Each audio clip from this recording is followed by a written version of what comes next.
Thanks.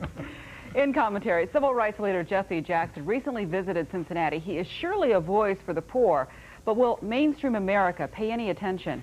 It's the subject of Jerry's commentary tonight. Jerry? Thanks, Norma.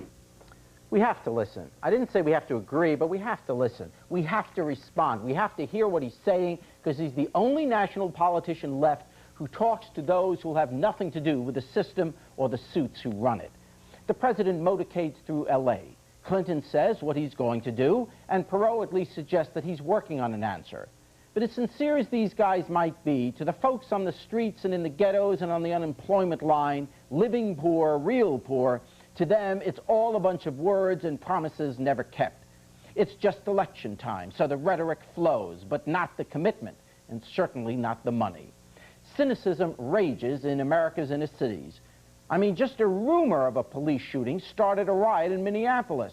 It turned out, of course, not to be true. A cop didn't shoot anybody. But even just the rumor was enough to ignite the short fuse of discontent that currently pervades urban America. Forget who's to blame. It's too late for that. The fact is, third and fourth generation poor folk don't believe any of us anymore. Our institutions have helped rip their families apart. There's no base, no education, no economic support. The supremely gifted make it out, but most, of course, don't. And they don't believe politicians give a damn, except to get their vote and agree to keep the peace. Except for Jesse Jackson, that is. He is a bridge across troubled waters.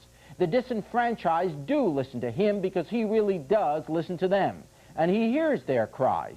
And we can slough him off. We can say, oh, that's just Jesse Jackson grandstanding again, and choose to ignore him.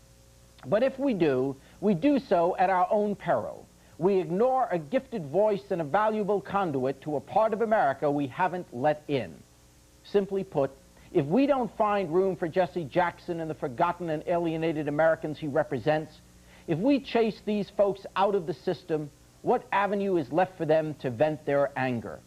If the politicians won't listen, if the courts won't listen, if the media won't listen, if we keep chasing them away, we will eventually chase them onto the streets.